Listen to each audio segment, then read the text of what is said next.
Nabi besar Muhammad SAW adalah uswatun hasanah bagi kita semuanya.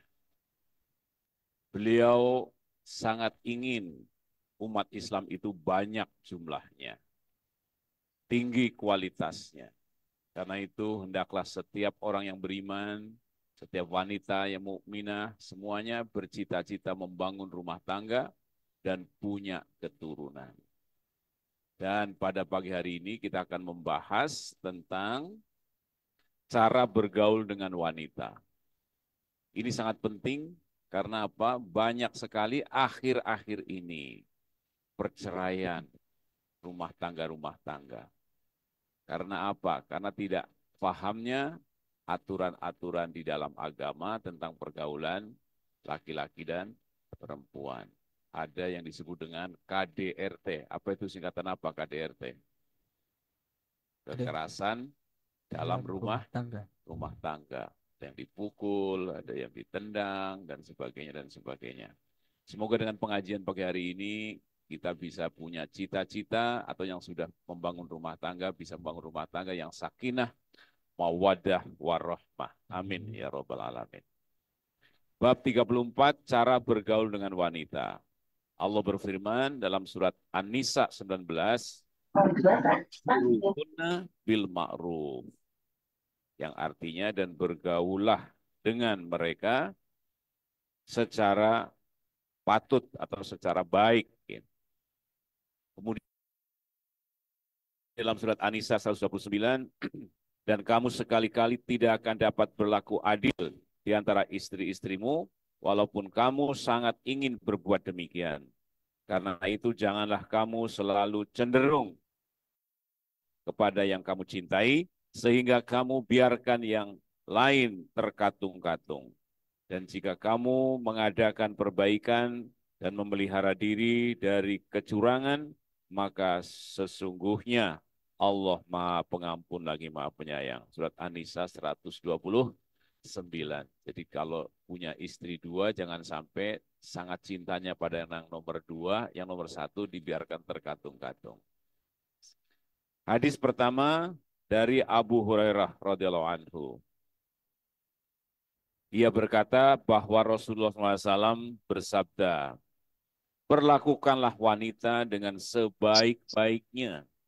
Sesungguhnya wanita itu diciptakan dari tulang rusuk, dan tulang paling bengkok adalah bagian atas. Oleh karena itu, apabila kamu paksa untuk meluruskannya, maka ia akan patah. Dan apabila kamu membiarkannya, maka akan bengkoklah ia selama-lamanya. Oleh karena itu, perlakukanlah wanita dengan sebaik-baiknya. Hadis riwayat Bukhari dan Muslim. Jadi ini hadis tentang perintah berlaku lemah lembut terhadap para Wanita. wanita, karena dari sejarahnya yang kita tidak bisa membayangkan Allah menciptakan wanita dari tulang rusuk Nabi Adam alaihissalam. Ilmu pengetahuan kita tidak nyampe ke situ. Karena itu yakin saja Allah telah menciptakan Adam dari tidak ada menjadi ada, dari tanah. Kemudian menciptakan Hawa dari Nabi Adam yang laki-laki. Kemudian Allah menciptakan kita semuanya dari bapak dan ibu kita, laki-laki dan perempuan. Dan Allah pernah menciptakan Nabi Isa alaihissalam dari seorang wanita saja.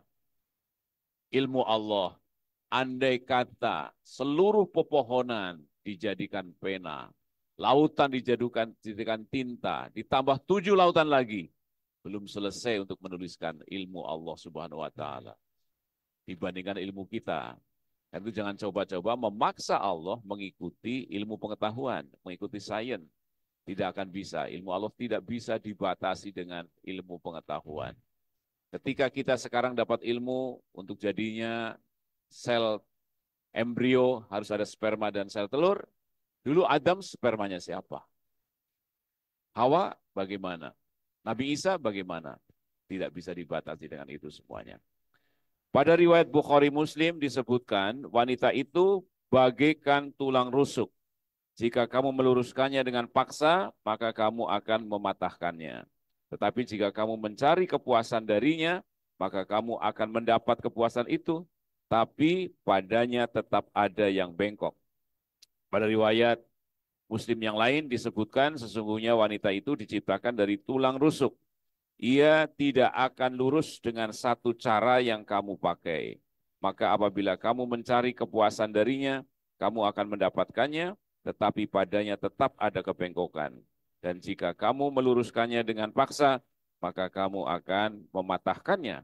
Dan patahnya itu adalah jatuhnya talak. Jadi memang perlu kesabaran di dalam menjaga atau mempergauli para wanita.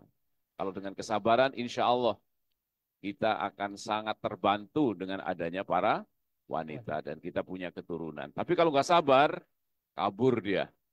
Ya kan? Iya. Jadi mesti sabar, mesti pelan-pelan, ya, mesti lemah lembut. Ya. Dan nanti ada contohnya dari Rasulullah Muhammad Sallallahu Alaihi Wasallam. Rasulullah itu Amirul Mukminin, panglima perang, tapi masih sempat lomba lari bersama Aisyah radhiallahu anha. Masih sempat memasak bersama Aisyah radhiallahu anha, padahal Amirul Mukminin, panglima perang dan sebagainya. Hadis kedua, dari Abdullah bin Zam'ah radhiallahu anhu, ia mendengar Nabi SAW berkhutbah dan bercerita tentang unta sebagai mujizat Nabi Soleh dan orang yang membunuhnya. Rasulullah SAW bersabda, ketika bangkit orang yang paling celaka di antara mereka, yaitu seorang pria yang amat kasar, yang amat kuat dan gagah, perkasa serta dengan kaumnya, disegani oleh kaumnya. Setelah selesai, beliau melanjutkan khutbahnya tentang wanita dan memberi nasihat tentang cara bergaul dengan wanita. Beliau bersabda, salah seorang di antara kalian ada yang sengaja memarahi istrinya, bahkan memukul bagaikan budaknya. Lalu pada malam harinya, mungkin ia bersetubuh dengannya. Lanjutnya beliau menasihati para sahabat yang mereka tertawa karena ada yang buang angin. Beliau bertanya, mengapa salah seorang di antara kalian mentertawakan sesuatu yang kamu sendiri juga melakukannya? Hadis riwayat Bukhari dan Muslim. Jadi ada dua informasi dari sini. Yang pertama, kita dilarang memukul wanita atau menyakiti wanita. Yang kedua, ketika buang angin, jangan ditertawakan. Karena apa? Suatu hari kamu sendiri yang membuang angin. Apakah teman yang lain akan mentertawakan juga? Ini. Jadi ternyata larangan mentertawakan orang yang buang angin diriwayatkan oleh Bukhari dan Muslim dari Rasulullah Muhammad Sallallahu Alaihi Wasallam. Hadis ketiga dari Abu Hurairah, ia berkata, Rasulullah SAW bersabda, janganlah seorang pria mukmin memarahi seorang wanita mukmin. Apabila tidak suka terhadap salah satu perangainya, maka masih ada perangai lain yang menyenangkan. Hadis riwayat Muslim. Jadi banyak sekali pintu-pintu kebaikan dari wanita, jangan sampai ketika kita tidak suka dengan satu pintu, dimarahi sehingga terjadi talak. Lebih baik kita lihat kelebihan yang lain lagi.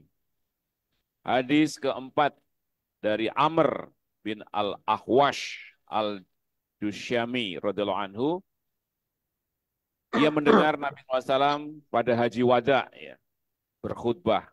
Setelah beliau memanjatkan pujian, sanjungan kepada Allah Subhanahu wa taala dan selesai memberi peringatan dan nasihat, beliau bersabda, ingatlah, berpesan baiklah terhadap istri-istri kalian.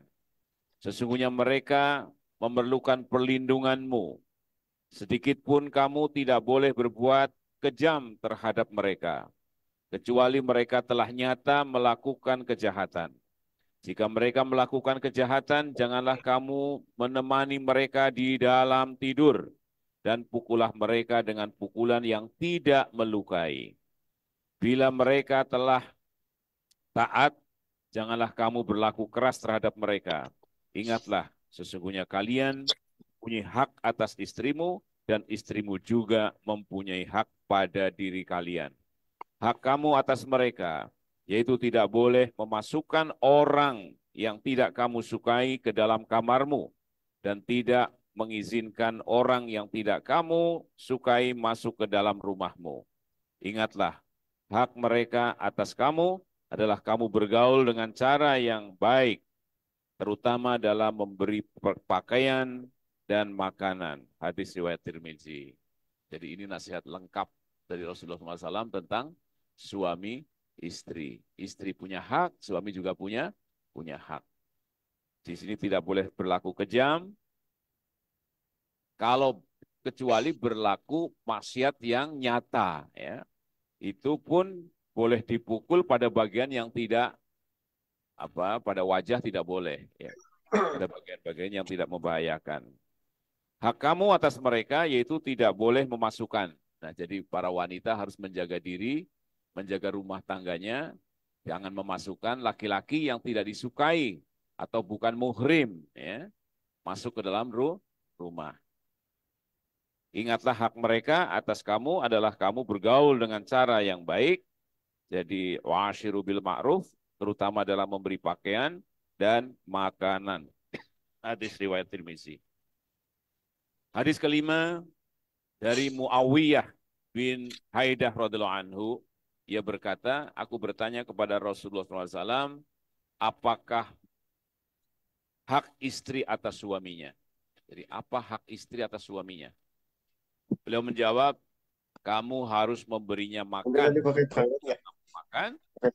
harus memberinya pakaian apabila kamu berpakaian, tidak boleh memukanya dan tidak boleh menjelek-jelekannya, dan tidak boleh mendiamkannya kecuali di dalam rumah. Hadis riwayat Abu Daud. Jadi ternyata pertanyaan seorang sahabat kepada Rasulullah tentang apa hak istri atas suaminya, nomor satu adalah memberi makan, yang kedua adalah memberikan pakaian, ya.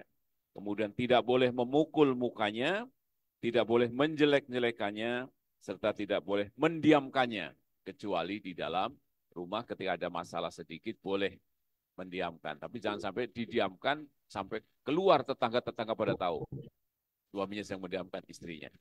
Ya. Jadi sangat-sangat halus nasihat Rasulullah SAW dalam pergaulan tentang wanita yang tidak boleh diketahui oleh orang yang ada di luar rumahnya. Dan dari Abu Hurairah radhiyallahu anhu ia berkata, hadis ke-6 dari Abu Hurairah, Rasulullah SAW bersabda, orang mukmin yang paling sempurna imannya, nah siapa yang tahu orang mukmin yang paling sempurna imannya? Adalah orang yang paling baik budi pekertinya. Dan orang yang paling baik di antara kalian adalah orang yang paling baik terhadap istrinya. Subhanallah. Jadi yang paling baik di antara kalian, para laki-laki, itu yang paling baik budi pekertinya. Orang yang paling baik budi pekertinya adalah orang yang paling baik terhadap istrinya. Subhanallah. Hadis riwayat Tirmizi. Jadi tidak mungkin seseorang yang keras, yang kejam terhadap istrinya akan bisa berbuat baik terhadap masyarakat. Sangat sulit mendapatkan itu. Jadi orang-orang yang memimpin suatu masyarakat pasti mampu memimpin istrinya, memimpin keluarganya. Jangan harap dari orang yang rumah tangganya hancur berantakan akan menjadi pemimpin bangsa, pemimpin masyarakat. Tidak mungkin akan terjadi seperti itu. Andai kata dia memimpin, ya asal memimpin saja, tapi tidak menjadi masyarakat yang baik. Hadis ke-7 dari Iyas bin Abdullah bin Abu Zubab radhiyallahu anhu, ia berkata Rasulullah SAW bersabda, janganlah kamu memukul kaum wanita.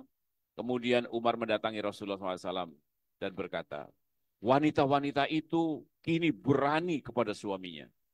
Mendengar yang demikian, beliau membolehkan untuk memukulnya. Kemudian banyak wanita yang mengerumuni Rasulullah SAW, mengadukan perlakuan suaminya. Lalu Rasulullah SAW bersabda, sungguh banyak wanita yang mengerumuni rumah Muhammad untuk mengadukan perlakuan suaminya. Maka mereka suaminya itu bukanlah orang-orang yang terbaik di antara kalian. Hadis riwayat Abu Daud. Jadi walaupun dibolehkan memukul, tapi tidak berarti asal mukul-mukul saja.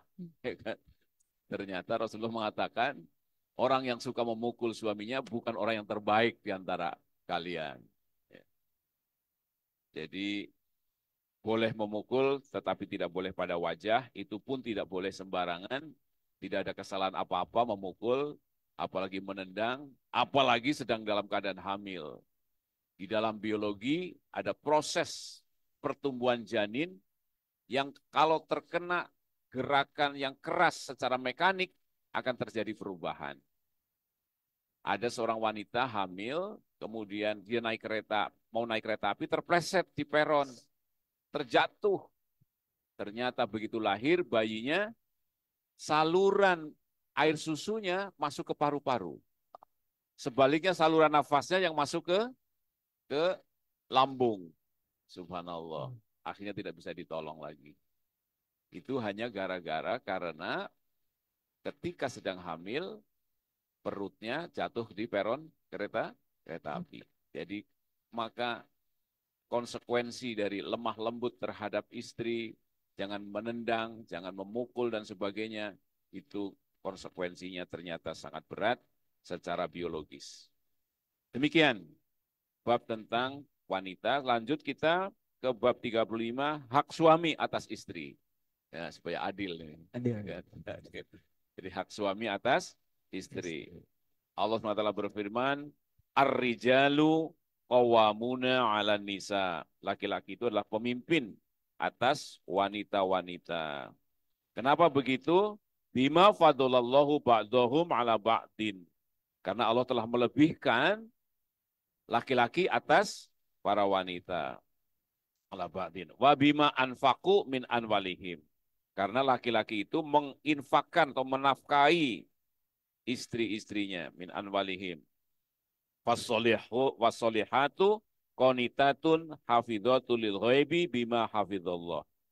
Wanita solehat adalah wanita yang qanitatun, yang taat, hafidhatun, yang menjaga lil ghaibi ketika suaminya tidak ada atau dalam keadaan gaib, bima hafidhallah, karena dijaga oleh Allah Subhanahu wa taala.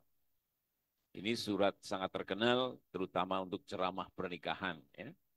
Yaitu surat An-Nisa ayat 34, ya. Ar-rijalu qawwamuna 'ala nisa. Jangan dibalik. An-Nisa qawwamuna 'ala rijal.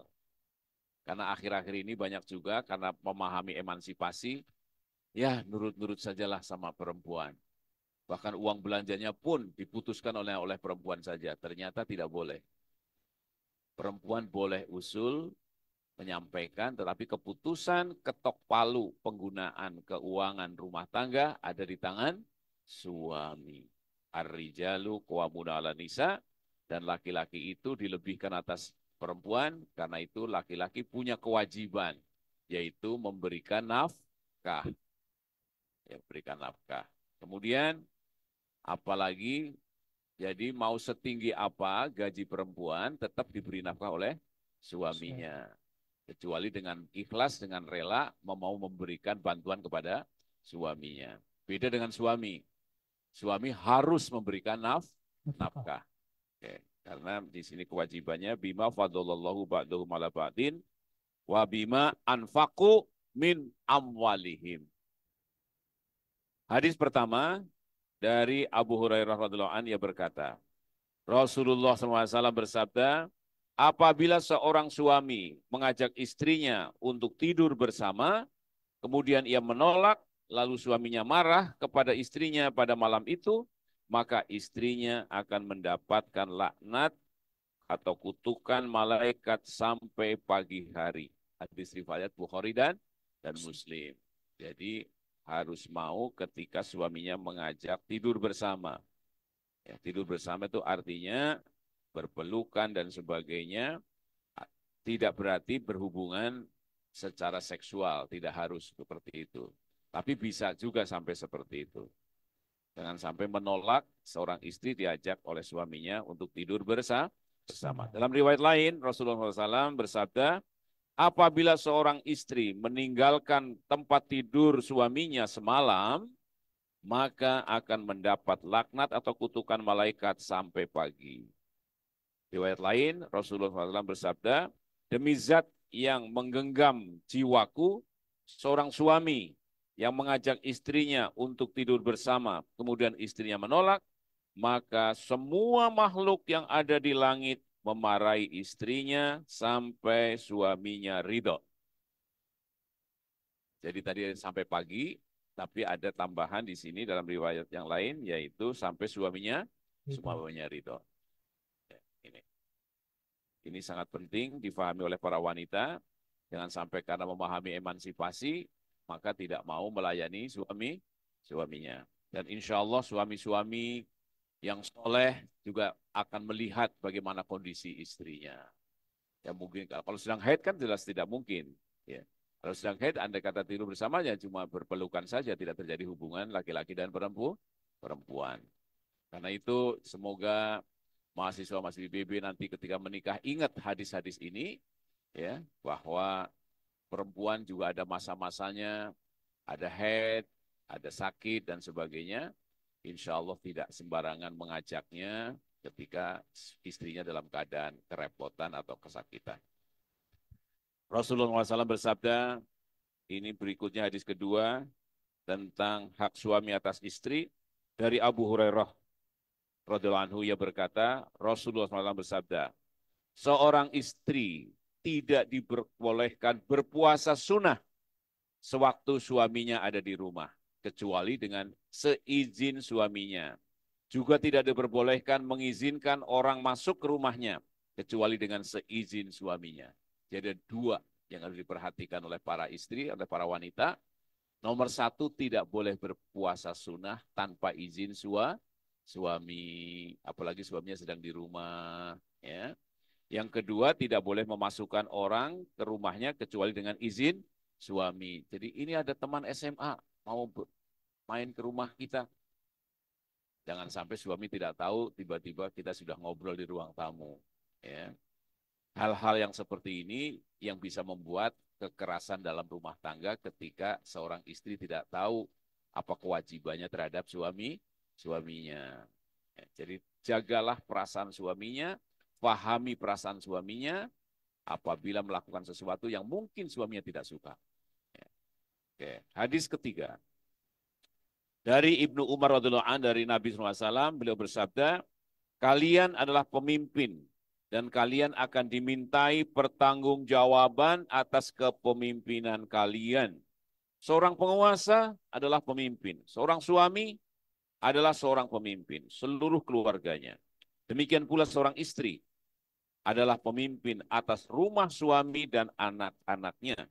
Kalian adalah pemimpin yang akan dimintai pertanggungjawaban atas kepemimpinan kalian.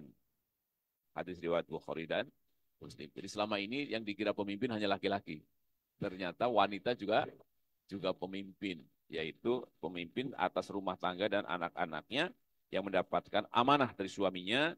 Bapak akan berangkat ke kantor, tolong jaga rumah kita, tolong jaga anak-anak kita, pendidikannya dan sebagainya dan sebagainya. Itu akan dimintai tanggung jawab oleh Allah Subhanahu wa taala. Hadis ketiga dari Abi Ali Talq bin Ali radhiyallahu an, ia berkata, Rasulullah SAW bersabda, apabila seorang suami mengajak istrinya untuk bersetubuh, maka ia harus memenuhi walaupun ia sedang masak di dapur. Hadis riwayat Tirmizi dan Nasai. Kemudian hadis kelima dari Abu Hurairah radhiyallahu anhu, dari Nabi SAW, beliau bersabda, seandainya aku boleh memerintah seseorang untuk bersujud kepada seseorang, niscaya aku menyuruh seorang istri untuk bersujud kepada suaminya. Hadis riwayat Tirmizi. Jadi kelebihan suami di dalam Islam itu tadi sudah dikemukakan, memberikan nafkah, ya, lahir dan batin, dan juga melindungi, memberikan makanan, pakaian, dan sebagainya. Dan apabila sakit juga merawatnya, maka Allah di sini menyatakan, andai kata dibolehkan seorang hamba sujud kepada hamba yang lain, maka aku wajibkan istri bersujud kepada suaminya. Ini. Hadis riwayat Tirmizi. Hadis ke-6 tentang hak suami atas istri dari Ummu Salamah radhiyallahu anha. Ia berkata, Rasulullah SAW bersabda, setiap istri yang meninggal dunia dan suaminya meridhoinya, ia pasti masuk surga. Hadis riwayat Tirmizi. Jadi suami istri yang beriman ya, dan bertakwa kepada Allah Subhanahu wa taala, ketika suaminya ridho kemudian meninggal dunia, maka insya Allah akan menjadi ahlul jannah. Yang ketujuh dari Mu'adz bin Jabal radhiyallahu an dari Nabi SAW, beliau bersabda, tiada seorang istri yang menyakiti suaminya di dunia, melainkan calon istri suami tersebut di akhirat atau para bidadari berkata, janganlah kamu menyakitinya, semoga Allah mencelakakan kamu, sebab ia hanya sementara berkumpul dengan kamu, sebentar lagi ia akan berpisah dan akan kembali kepada kami. Hadis riwayat Tirmizi. Jadi ternyata para wanita tidak boleh memarahi suaminya, apalagi suaminya orang yang beriman dan bertakwa. Apakah karena sholat malamnya atau karena apanya dan sebagainya. Tidak boleh memarahi karena apa? Ternyata para bidadari ya, yang ada di surga memarahi wanita-wanita yang marah terhadap suaminya yang beriman dan bertakwa kepada Allah Subhanahu wa taala. Bersama kamu hanya sementara di dunia. Setelah itu mereka akan kembali kepada kami bersama para bidadari di surga. Oke, jadi apa yang dicatat? Tiada seorang istri yang menyakiti suaminya di dunia, melainkan calon istri suami tersebut di akhirat, yaitu para bidadari. Janganlah kamu menyakitinya. Semoga Allah mencelakakan kamu, sebab ia hanya sementara berkumpul denganmu. Sebentar lagi ia akan berpisah dengan kamu dan akan kembali kepada kami. Hadis riwayat Tirmizi. Dari Rasulullah SAW. Hadis terakhir tentang hak suami terhadap istri dari Usamah bin Zaid radhiyallahu an dari Nabi SAW bersabda, tiada aku tinggalkan suatu fitnah atau ujian yang lebih berbahaya bagi pria selain daripada fitnah wanita. Hadis riwayat Muslim, Bukhari dan Muslim. Alhamdulillah, hati-hati. Jadi ternyata godaan terberat untuk umat Nabi Muhammad SAW bagi para laki-laki adalah wanita. Kelihatannya dikiranya harta. Ternyata harta ujungnya kepada siapa? Kepada wanita juga. Jadi orang kaya-kaya tadi yang ketika tidak beriman pada Allah ternyata akan berzina setelah itu dengan uangnya. Ya. Karena itu mintalah pada Allah rizki yang halalan toyiban, yang penuh berkah. Jangan sampai jadi orang kaya ternyata uangnya hanya dipakai untuk berzina pada akhirnya. Karena itu lambang keimanan, ketakwaan, amanah tertinggi dikisahkan dengan kisah Nabi Yusuf alaihissalam. Saksikan Nabi Yusuf alaihissalam. Ketika jadikan aku bendahara negeri Mesir, karena aku adalah orang yang hafizun alim. Hafizun alim itu orang yang amanah dan bisa dan punya ilmu. Ternyata apa waktu itu digoda oleh Zulaikha. Ya. Digoda oleh Zulaikha. Wanita yang sangat cantik, sangat kaya, tidak ada orang. Bahkan kamar-kamar pun pintu-pintu sudah ditutup semuanya. Ya, ternyata aku lebih takut pada Allah dari ajakan Zulaikha itu. Nah itu ya, sehingga lari, sehingga bajunya sobek di belakang. Ya. Jangan sampai kita malah sobek di depan. Ya. Karena apa? Ingin memperkosa wanita, kemudian dipukul, dan bajunya sobek di depan. Na'udzubillah min dzalik. Jadi Nabi Yusuf alaihissalam itu bajunya sobek di belakang karena lari dikejar oleh Zulaikha. Ini disebut ini hafidhun alim. Dan raja waktu itu sudah bisa paham, aku adalah orang yang paling amanah. Ternyata amanah yang tertinggi adalah ketika digoda oleh wanita, bisa mengatakan, aku lebih takut pada Allah daripada melakukan apa yang engkau ajak kepadaku. Amplop uang di bawah itu semua. Ya, di bawah ujian wanita. Oke, jadi saya ulang kembali. Dari Usamah, tiada aku tinggalkan satu fitnah atau ujian yang lebih berbahaya bagi pria selain daripada fitnah wanita. Hadis riwayat Bukhari dan Muslim. Demikian dua bab ya sudah saya sampaikan tentang hak wanita dan hak suami terhadap istri. Mungkin ada tambahan atau pertanyaan-pertanyaan dari hadirin hadirat rahimakumullah. Wassalamualaikum warahmatullahi wabarakatuh. Waalaikumsalam warahmatullahi wabarakatuh. Baik, jazakallah khairan katsiran Al Ustaz. Masya Allah, luar biasa teman-teman. Kajiannya sangat mendalam sekali. Jadi kita tahu nih apa hak istri kepada suami yang pada calon bapak. Jadi tadi dengerin kan hak istri gitu untuk pada suaminya dan juga pada yang istri harus mengetahui juga hak suami kepada istri seperti apa gitu. Oke, baik. Untuk selanjutnya yaitu akan lanjut ke sesi tanya jawab, sesi berdiskusi pada pagi hari ini. Mungkin pada jamaah yang ingin bertanya boleh raise hand dan memperkenalkan diri dari siapa namanya, dari departemen mana dan pertanyaan yang akan disampaikan. Boleh mungkin dari Ikhwan, persilakan. Silakan.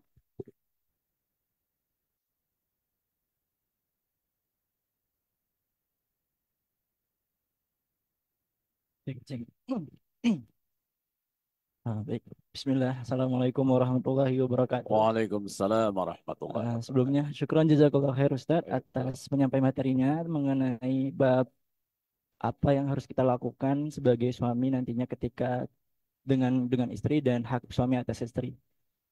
Mungkin di sini sedikit saya mengulas dari apa yang Ustaz sampaikan tadi bahwa seorang suami itu dilarang keras untuk memukul wanita atau istrinya atau menyakiti perasaannya. Dan juga bahkan analoginya seorang istri itu seperti tulang rusuk yang kalau dipaksa untuk diluruskan maka itu akan patah. Jadi apa yang saya tangkap itu terkait hadis yang disampaikan itu berhubungan dengan konteks berumah tangga. Cuman bagaimana kalau misalnya jika dalam hubungan yang halal atau pernikahan, pria itu dilarang keras, bersikap kasar dan menyakiti wanita, apa yang harus dilakukan oleh seorang pria yang sudah menyakiti wanita dalam hubungan yang haram, Ustaz, yaitu pacaran gitu.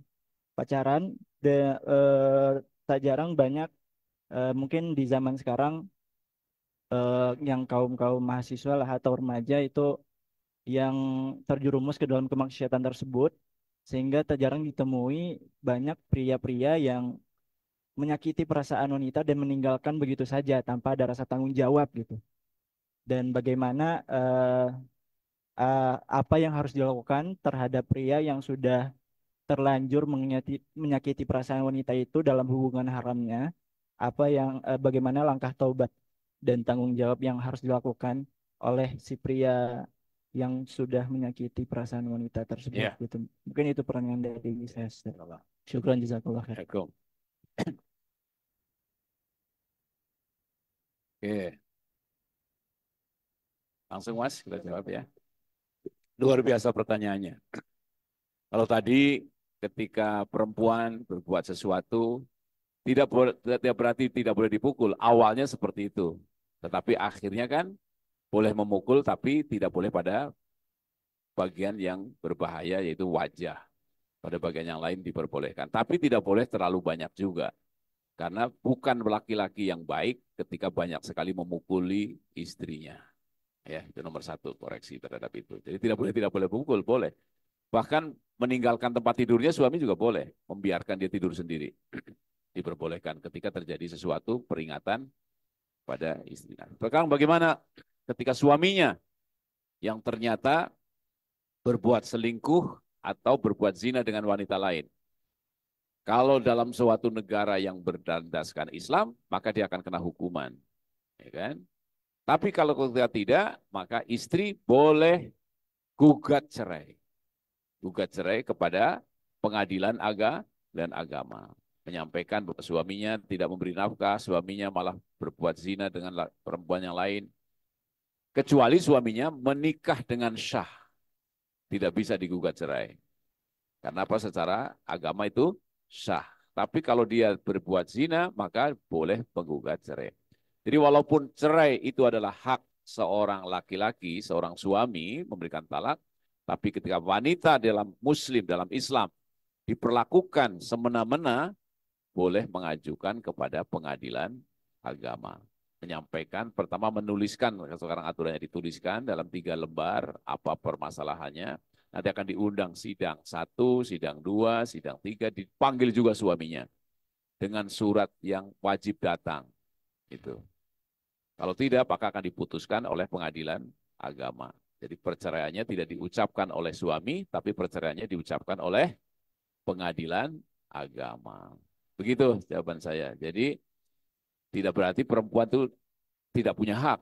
Ternyata punya hak ketika suaminya berlaku sesuatu yang tidak dibenarkan dalam agama. Demikian jawaban saya. Terima kasih. Mungkin ada satu lagi satu yang belum terjawab, Ustaz. Apa tadi? Mengenai orang yang pacaran itu, Ustaz. Nah, kan itu kan udah pacaran itu dilarang kan, Ustaz. Nah, dia Ya. berbuat kasar kepada pacarnya itu, Ustaz. Nah, itu gimana cara bertaubatnya? Karena pacaran tidak dibolehkan, tidak ada aturannya. Tidak ada aturannya. Nanti kalau saya menjawab, oh kalau pacarnya begini, bukan begitu, tidak boleh. Nggak ada aturannya, orang itu sesuatu yang dilarang. Sama seperti kita bertanya, boleh nggak menikahkan perempuan yang sedang hamil dengan suaminya, dengan calon suaminya? Tidak ada aturannya. Kenapa? Memang tidak diperbolehkan. Seorang wanita sedang hamil dinikahkan dengan seorang laki. Harus ditunggu sampai melahirkannya. Sebenarnya hukumnya kan harus dirajam. Ketika rajam tidak berjalan, jadi bingung kita sendiri. Akhirnya sekarang di Indonesia agak aneh. Begitu ada wanita yang pacaran kemudian hamil, maka segera dinikahkan. Ini terobosan Indonesia ini. Semoga Allah ampuni. Tapi sampai hari ini tetap aja hukumnya tidak ada itu. Ya. Jadi ketika negara tidak berdasarkan hukum agama, maka kemaksiatan akan terus berjalan di mana-mana. Contohnya satu tadi, banyak yang pacaran, hamil sebelum nikah. Ini gimana? Ya, ketika negara tidak membuat hukum. Satu-satunya ya silakan bertaubat dengan sebaik-baiknya, takwa kepada Allah, tetapi kondisi di masyarakat tidak menjadi lebih baik lagi. Bahkan ada yang punya cita-cita, nanti saya akan pacaran, saya akan hamilin kamu sehingga saya dinikahkan dengan cepat. Nauzubillah min dzalik kalau kayak begitu, ya kan? Ini. Jadi maka jagalah ya apa apa kehormatan para wanita, jangan sampai berhubungan laki-laki dan perempuan belum akad nikah. Demikian jawaban saya. Oke. Terima kasih. Baik, jazakallah khairan pada Ustaz yang telah menjawab. Oke, baik, untuk selanjutnya kita beri kesempatan untuk jemaah yang online. Adakah yang ingin bertanya? Boleh kalau misalnya ingin bertanya, boleh langsung untuk meng-on-kan mic-nya. Ada Silakan. Bapak, Ibu-ibu, silakan. Oke, baik. Silakan. Sambil menunggu, dipersilakan lagi pada jemaah yang offline. Boleh dari tadi Ikhwan sudah, dari akhwatnya ada yang ingin bertanya atau ingin mengomentari gitu nggak terima tadi. Ada? Para akhwat Ayo, silakan. nggak apa-apa, silakan. Jangan, ayo, ada kayaknya. Oke, baik.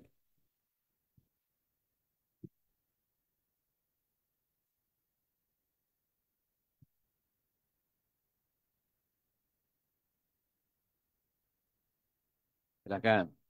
Izin bertanya Ustadz, Iya.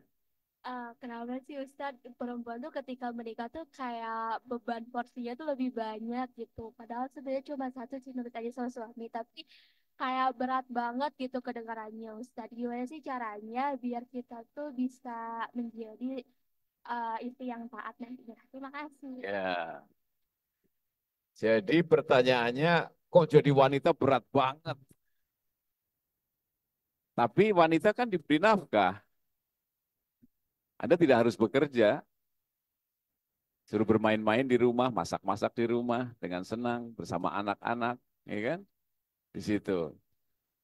Jadi sebenarnya Allah itu maha adil. Ya. Yang menyebut terlalu berat wanita itu karena mungkin kemasukan isu-isu emansipasi. Yang disebutnya sama rasa, sama rata. Padahal Allah ciptakan laki-laki dan perempuan itu saling melengkapi, saling bantu-membantu, saling tolong-menolong. Gitu. Nggak mungkin kerjaan wanita digantikan oleh laki-laki. Hamil.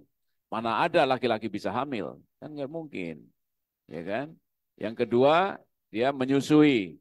Nggak mungkin juga kita punya bayi disusui sama laki-laki. Nggak bisa juga, kecuali pakai susu formula. Ya tidak mungkin. Nah, karena itu maka sebenarnya itu seimbang. Ya, laki-laki tidak bisa tidur kalau tabungannya sudah tinggal sedikit. Perempuan nggak bisa tidur kalau melihat anaknya lagi sakit panas. Suaminya pulang, anaknya lagi sakit panas, lihat. Panas ya, langsung masuk ke tempat tidur dia. Tapi ibunya sedang tidur, anaknya sedang tidur ketika sehat semuanya, tapi suami nggak bisa tidur. Ketika apa? Tabungannya tinggal sedikit. Pasti langsung buka laptop malam-malam, besok kemana ini? Jadi itu fitrah dari Allah Subhanahu Wa Taala. Makanya banyak laki-laki lagi diem saja lagi ngapain. Mungkin nggak diceritakan ke istrinya. Ternyata uangnya tinggal sedikit, ya kan? Untuk beli sayuran, beli beras sudah tidak ada lagi, apalagi SPP belum kebayar. Jadi beda-beda tugasnya, tetapi itu saling melengkapi. Ini semuanya goalnya adalah Rabbana hablana min azwajina wa dzurriyyatina qurrata a'yun waj'alna lil muttaqina imama. Ya Allah, jadikanlah istriku, suamiku atau pasangan-pasanganku, ya, anak keturunanku, penyenang dan penyejuk hati kami, ya, hati kami, dan jadikanlah kami dan keturunan kami pemimpin bagi orang-orang yang bertakwa. Allah sangat suka kalau kita membangun rumah tangga, punya keturunan yang soleh dan solehat, para ulama, para dai, para politisi yang soleh, itu luar biasa. Kalau kita punya anak-anak yang banyak yang seperti itu semuanya. Dan ini semuanya harus dibangun dari rumah tangga yang saling bantu-membantu, tolong-menolong. Ini, makanya kan ada banyak sekali. Ya, walaupun kamu para laki-laki bukan dewa, ya, tapi aku bisa menyerahkan diriku kepada kamu ketika kamu beriman dan bertakwa. Aku tidak khawatir untuk itu semuanya. Karena kalau laki-laki yang beriman dan bertakwa pasti akan memuliakan para wanita. Dan tadi Rasulullah mengatakan, bagaimana kalau merasa terlalu berat sebagai wanita? Rasulullah saya mengatakan, apa tadi kalimatnya? Di antara kamu para laki-laki, yang terbaik adalah yang paling baik budi pekertinya atau akhlaknya. Dan tidak ada orang yang lebih baik budi pekertinya kecuali yang terbaik memuliakan istrinya. Luar biasa kan. Rasulullah itu sampai mengangkat Aisyah karena ada keramaian tontonan. Ya kan? Rasulullah seperti itu. Ya, jadi insya Allah, wahai para wanita beriman, yakinlah, percayalah kepada aturan Allah Taala. Toha ma anzalna alaikal Qur'ana litashqa.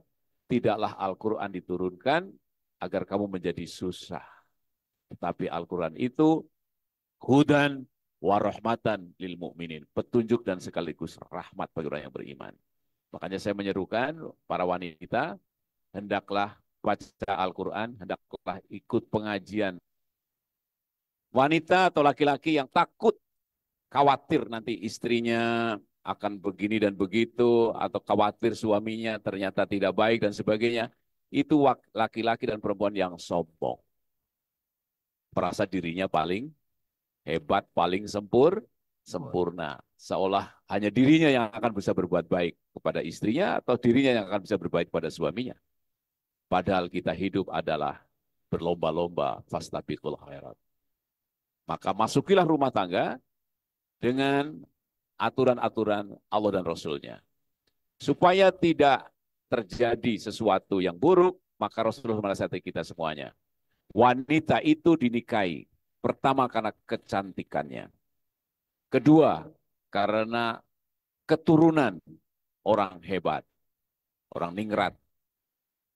Yang ketiga dinikahi karena hartanya atau kekayaannya. Kalau ingin selamat, maka nikahilah karena agamanya. Jadi kalau pengen rumah tanggamu sejahtera, pilihlah yang agamanya terbaik. Jadi hapuslah kekhawatiran ketika kamu sudah memilih calon istri atau calon suami yang agamanya baik. Bagaimana dia akan menyeleweng? Belum nikah saja dia sudah menjaga diri. Ya kan? Baik laki-laki maupun perempuan. Belum nikah dengan kita saja dia sudah nggak mau pacaran, nggak mau diajak menyeleweng dan sebagainya. Apalagi kalau sudah menikah. Itu contoh kriterianya. Jadi yang pertama, jangan sombong. Yang kedua, ikutilah Allah dan Rasul-Nya. Yang ketiga, banyak berdoa, hablana min azwajina qurrata a'yun waj'alna lil muttaqina imama. Jadikan istriku, jadikan suamiku penyenang penyejuk hatiku. Ya ini, jadi jadikan penyenang penyejuk, berdoa pada Allah. Jangan hanya asal kriteria-kriteria saja. Jadi nyari istri, nyari suami, Rabbana hablana min azwajina qurrata a'yun waj'alna lil muttaqina imama. Jadikan kami, artinya suamiku, istriku, pemimpin bagi orang-orang yang bertakwa. Insya Allah rumah tangganya sakinah, mawadah, warahmah. Oke, semoga kita jangan sombong, jangan bangga diri, seolah-olah kitalah yang paling baik, ya. Padahal banyak orang yang lebih baik dari apa yang kita. Kemudian yang terakhir, jadikanlah rumah tangga tempat kita beribadah. Apa yang dapat aku berikan kepada suamiku, apa yang dapat aku berikan kepada istriku, jangan bertanya apa yang dapat kau berikan kepadaku. Ya. Kalau semuanya calon suami dan calon istri begitu niatnya, maka rumah tangga itu isinya adalah fastabiqul khairat. Fastabiqul khairat. Jangan sampai ini tugas laki-laki, ini tugas perempuan. Waduh. Ketika istri melahirkan, menyusui, suami dengan cepat kaki ringan tangan mengganti popok, memandikan bayinya. Itu fastabiqul khairat. Dan itu hanya bisa dilakukan oleh orang yang beriman dan bertakwa. Karena apa? Aku ingin andil lebih banyak ketika melahirkan generasi yang soleh dan soleha. Istri tidak bisa masak, kita masak untuk sarapan kakak-kakaknya. Seperti itu. Jadi rumah tangga yang sakinah mawadah warahmah, yang saling bantu-membantu, tolong menolong. Perempuan juga demikian. Ketika dia sedang santai, suaminya mungkin perlu bantuan, bantu ngetik data-data pekerjaannya. Sayangku, suamiku tercinta, putriku sudah tidur. Boleh nggak aku bantu kerjaanmu? Begitu. Jadi seperti itu. Itulah Rasulullah SAW dengan Aisyah radhiyallahu anha, dengan istrinya seperti itu. Jadi sampai Rasulullah menjahit Aisyah menjahit bajunya Rasulullah, memasangkan kancing dan sebagainya, menyiapkan sepatunya, itu Aisyah radhiyallahu anha melakukan itu. Rasul tidak mau kalah, pulang membawa sayuran, membawa belanjaan ke rumahnya. Padahal itu panglima perang tertinggi, Amirul Mukminin, ikut memotong-motong masakan di dapur Rasulullah SAW. Karena itu tadi betul Rasulullah SAW menyatakan bahwa yang terbaik di antara kamu, yang paling baik akhlaknya, dan yang terbaik akhlaknya adalah yang paling baik terhadap istri. Demikian. Terima kasih. Jazakallah khairan atas jawabannya. Baik, alhamdulillahirrahmanirrahim. Kita semua sudah sampai di penghujung acara pada pagi hari ini. Mungkin terakhir kesimpulan dari teman Ustaz. Ya. Gimana? Jadi yang ingin saya nasihatkan, terutama pada wanita, bila ada laki-laki yang soleh melamar kamu, maka terimalah.